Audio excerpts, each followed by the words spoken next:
I got all dolled up just for you because it's Saturday night at the movies.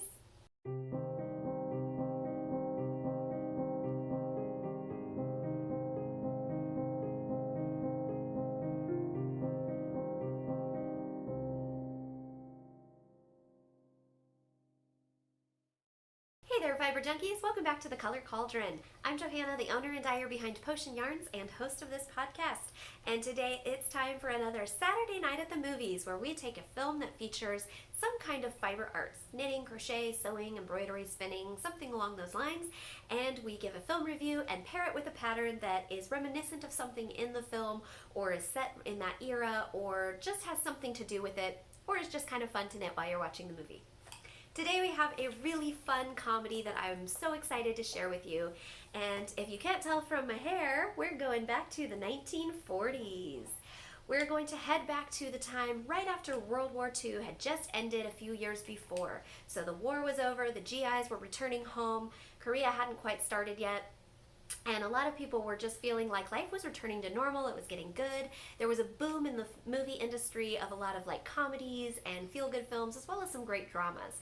One of the stars who was up and coming, she'd already had quite a few films to her credit and had been developing her chops as an actress.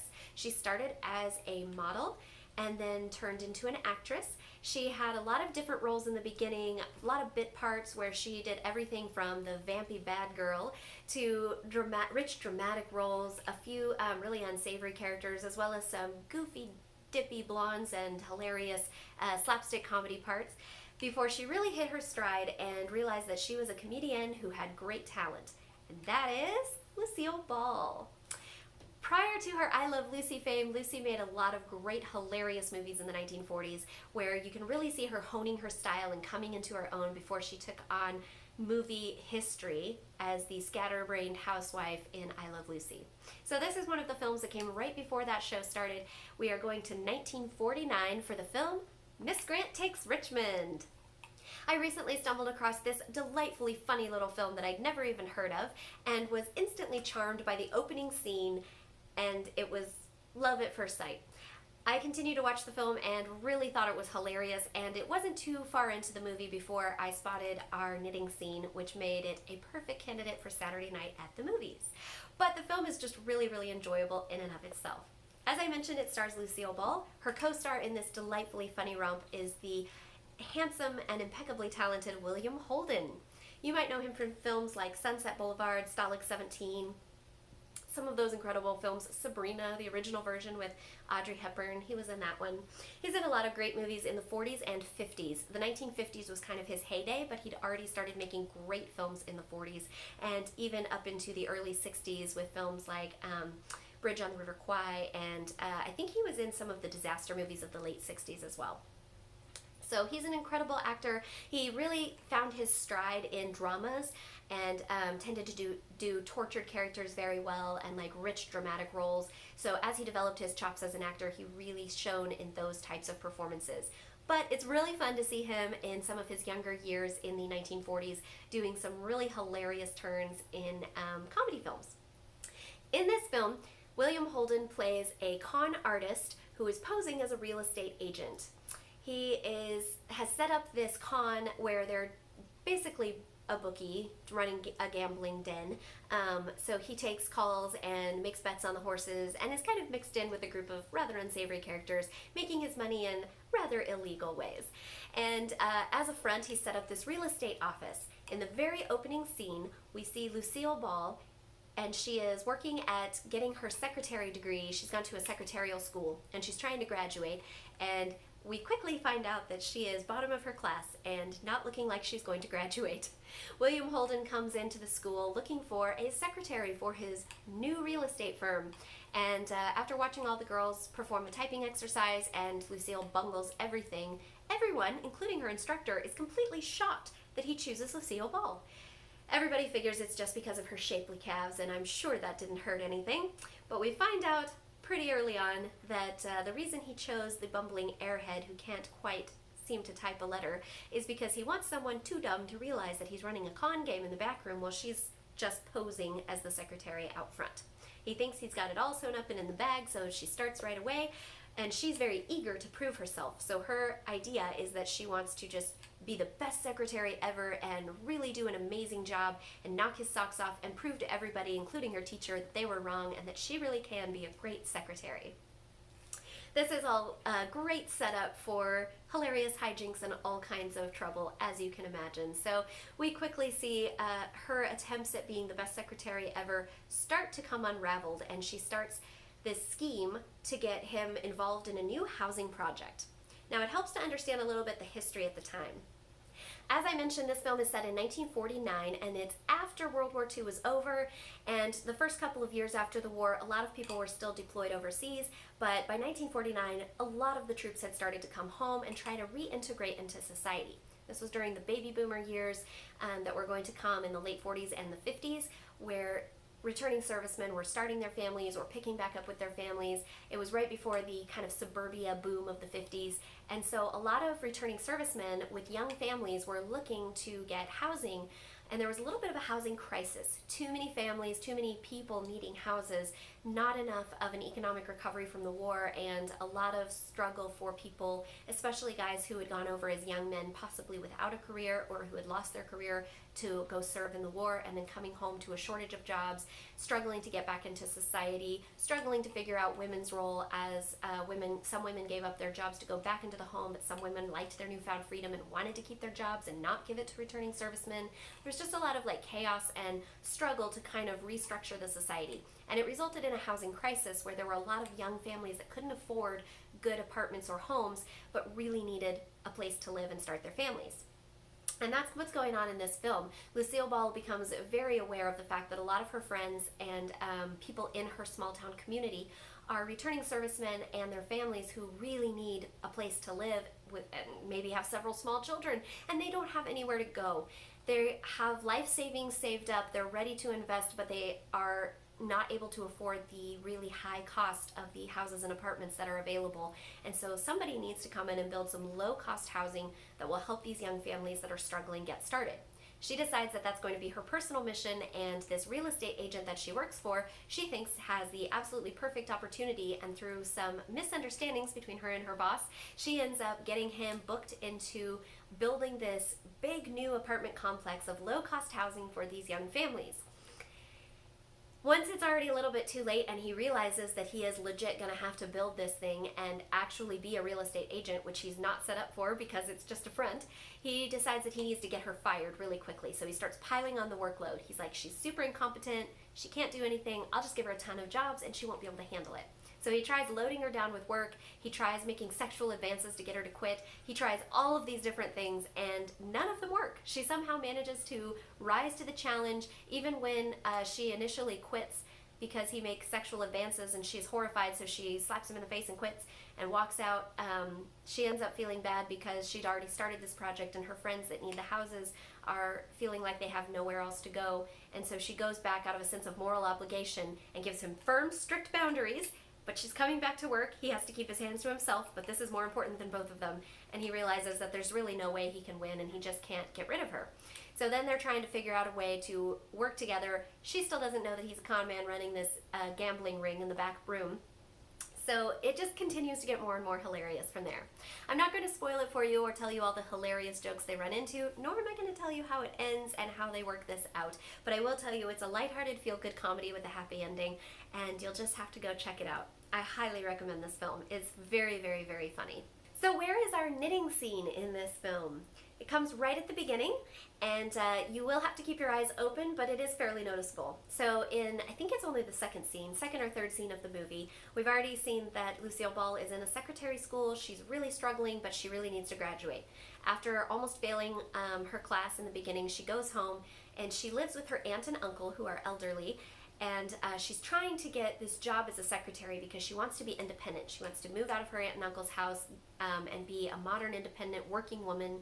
She has a local district attorney who is dating her and wants to marry her, and he doesn't understand her ambition. In fact, he really poo-poos it and says some very awful thing in the beginning about oh, well, if you graduate, maybe you'll get this out of your system so you can settle down and be my wife or something along those lines. So it's clear that he really doesn't understand that she's not just doing this because she's just pretty little woman has an idea in her head, she really has to prove that she can do it, that she can be independent. She doesn't want to mooch off of her aunt and uncle anymore. She really wants to get out on her own, which is really admirable, I think. And even though she really isn't good at it, it's interesting that she has such stick-to-itiveness. And so we see her in her aunt and uncle's home, and she's practicing her typing skills and secretarial skills while her aunt and uncle are sitting in the background. I think he's reading the newspaper or something, and her aunt is sitting in the background knitting. And the thing she's knitting is something that we can all relate to: socks. Possibly one of the earliest, if not the earliest known use of knitting was for making socks or some kind of foot covering ages and ages ago. And there's some debate on when knitting exactly started, but we do have some examples of very, very early hand knit socks. And so that's kind of a cool thing. It's really, really old, and it's something that people keep coming back to over and over again, whether it's full-length stockings that go up your legs and are held up with garters, whether it's short little cuffed socks, Argyle collegiate styles, anything and everything, and then all of the like fun, modern, crazy stuff that we have now. There's so many options out there for socks. So it's not surprising to me to see that her aunt is knitting socks in the background. It looks like socks to me because we see the double-pointed needles, and it does look like a little tube, so I'm pretty sure she's knitting socks. However, this is after the war years, so probably not doing socks for servicemen or anything like that that they would have been doing during World War II. It is possible she was still doing something along those lines, but it's probably just socks for her or her husband, someone in their family, etc. So that leads us to our knitting pattern. For this look, there are a myriad of vintage sock patterns out there I could have chosen, as well as a lot of modern patterns and modern does vintage patterns for socks. There are more patterns out there for socks than you could probably imagine, certainly more than I can imagine, and I had a really hard time narrowing it down, but I decided to go with a modern pattern that in my mind has a lot of vintage elements to it, and so I want to show you what I'm working on. I actually have not finished this pattern. I have showed it on the podcast before, but it was a long time ago, and it was something that I just sort of lost my knitting mojo on this particular pair of socks, even though I thought they were looking incredible. I was working at them really hard for a while, and then I just sort of hit this rut right as I was finishing the first sock, and I just kind of like ground to a gross halt and could not get myself motivated to finish. So I put it away for several months while I had my son, did maternity leave, all that stuff, and I recently pulled it back out and decided I'm going to try to tackle this pair again and see if I can make a little more progress. But the pattern is really lovely, and I wanted to show it to you. This comes from a book that I have talked about on the podcast before called The Joy of Socks. This is an awesome book for sock knitters. It's really small and affordable little book that is just packed, for how tiny and affordable this is, it is packed with patterns. And what I like about it, I'm a chart knitter, so I like that a lot of the patterns do have charts. I know not everybody loves charts, but I personally do. If you are not a chart knitter, there are some socks in here that have the written out instructions, but I don't think they all do. So that might be something that you want to consider. Although I know there are ways that you can find, I think there's programs you can find on the internet, or possibly apps, I'm not sure, where you can put in charts and they will help you come up with the written instructions. But I still think it's worth looking at. And like I said, there are some in here that you won't need the chart for. You can do just off the written instructions. But they have a really great variety of socks, little like shorty ankle socks, little like toeless yoga socks, long tall socks, everything in between. And there's a variety of different ways that they are knit, from double pointed needles to magic loop to 2-at-a-time socks, etc. I'm doing mine 1 at a time using the magic loop, but I think that the pattern I am using would be awesome for doing double pointed needles like Lucille Ball's aunt does in the film. This pattern is called Soulmates, and there's a picture of it right here. It's knit in a blue yarn. I'll show you mine here in just a minute. The original pattern is written for double pointed needles, but I personally hate double pointed needles. I think I've talked before on the podcast during our sock series about how I just have never been able to get the hang of them, and they just don't seem necessary. With our modern options, we have so many options for circular needles, and there's so many different styles of circular needles. I almost never knit. In fact, I can confidently say I never knit with just the tiny little circular needles that are designed for socks and just knit in the round on a circular needle. I either do 2 circular needles and do 2-at-a-time socks, or I do magic loop, either 1 at a time or 2-at-a-time magic loop. Magic loop is my favorite, which is what I am using for these socks, where you have the big loop here on a longer needle and then you've got your 2 points here. I do like to do 2-at-a-time socks, but for this pattern it was a little bit more intricate, so I wanted to do 1 at a time just so I didn't get lost and confused, and I didn't want to break my skein into 2 balls and all of that stuff. So what I liked about this pattern, and the reason that I chose it, you can see here I'm just about done. I just need to Kitchener the toe together of sock number 1. And unlike some people, I actually love Kitchener stitch, so this is not going to be a difficult part for me at all. What is going to be difficult is casting on the second sock and making myself stick to doing it, because this took me forever. But once I Kitchener that, sock number 1 will be done. Here is what I have done on my sock, pardon the ends that need to be woven in. The reason I chose this for our vintage design was I thought it looked very classic. So what we've got here is what she calls in the book a speckled rib. It's basically like a ribbing stitch, but it's not straight ribbing. You work kind of this unusual little like bumpy pattern every couple rows or so, and so it creates this very highly textured rib that really jumps out, even more so than a regular rib or even a twisted rib. This speckled rib really like jumps off the background of the sock and creates a very highly textured valleys and mountains kind of feel. So it stretches out, it's super stretchy, so this is a great option of a sock for someone with wider calves. If you are knitting for somebody that tends to have a wider calf and normal socks are a little bit difficult, this would be a great option because it's extremely stretchy, but it also snugs back up, so it holds to your calf really, really well. So I love that about it. It looks very, very classic, and this would easily be a great sock for guys or gals. Even guys who are really, really conservative would really like this, especially if, like me, you knit it in a nice neutral gray or like a brown or cream or something. I highly recommend using a solid or a semi-solid yarn for this, not a speckled or a variegated, because it is a very complicated pattern. And the most complex part comes on the back of the leg. We have these gorgeous little diamond shapes here that you create using cable stitches, and then there's this textured slip stitch pattern in the middle. It's different than the speckled rib, but it's similar. It has that kind of bumpy texture that's just like a slip stitch pattern. Actually, I think I said slip stitch. I think it's more like a moss stitch or a seed stitch. I really love how textured this is. I think it looks really, really clean and nice, and you see that this little diamond then has these little cable twists down to the next diamond, and I just really love the way they've designed that to go down the back of the leg, which reminds me of the seams in stockings that ladies used to wear. It's kind of that same location on the back of your leg, and I really love how that looks. So that's what I chose for our pattern, because I think it has a very classic vintage look. The diamonds kind of remind me of argyles, which were popular during the 1940s, and I think it's just a really great simple pattern that you can tackle even if you're a fairly new sock knitter. I will say that the charts and everything are not complicated, but you do just really have to pay attention to where you are. So make sure that you're really, really reading the pattern carefully and marking where you are in the chart so you don't get lost, because it is really easy to get lost in something like this. For my sock, I am using some of my hand-dyed yarn. This is a colorway called Dorian, which is kind of just shades of neutral gray that is in my shop. This is on a discontinued base. It was the Dragonfly BFL, so it was 75% superwash Blueface Leicester and 25% nylon. A great, great sock yarn, really hardy and stretchy.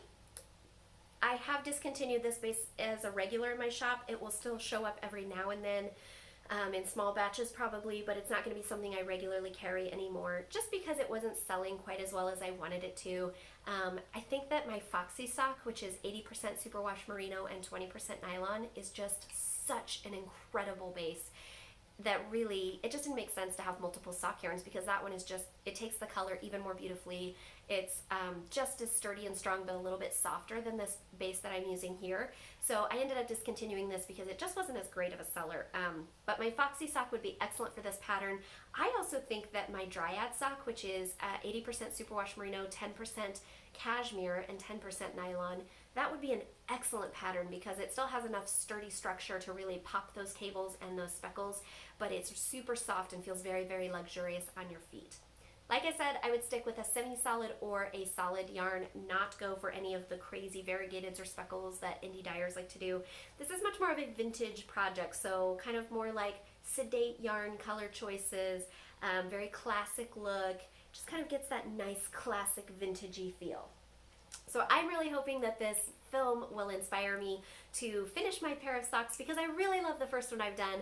I just really need to get my mojo back. But I've taken a several month break. I'd say probably at least 6 months, if probably longer, probably more like 8 or 9 months of a break from this project. So I feel like I'm ready to jump back in and try to tackle it.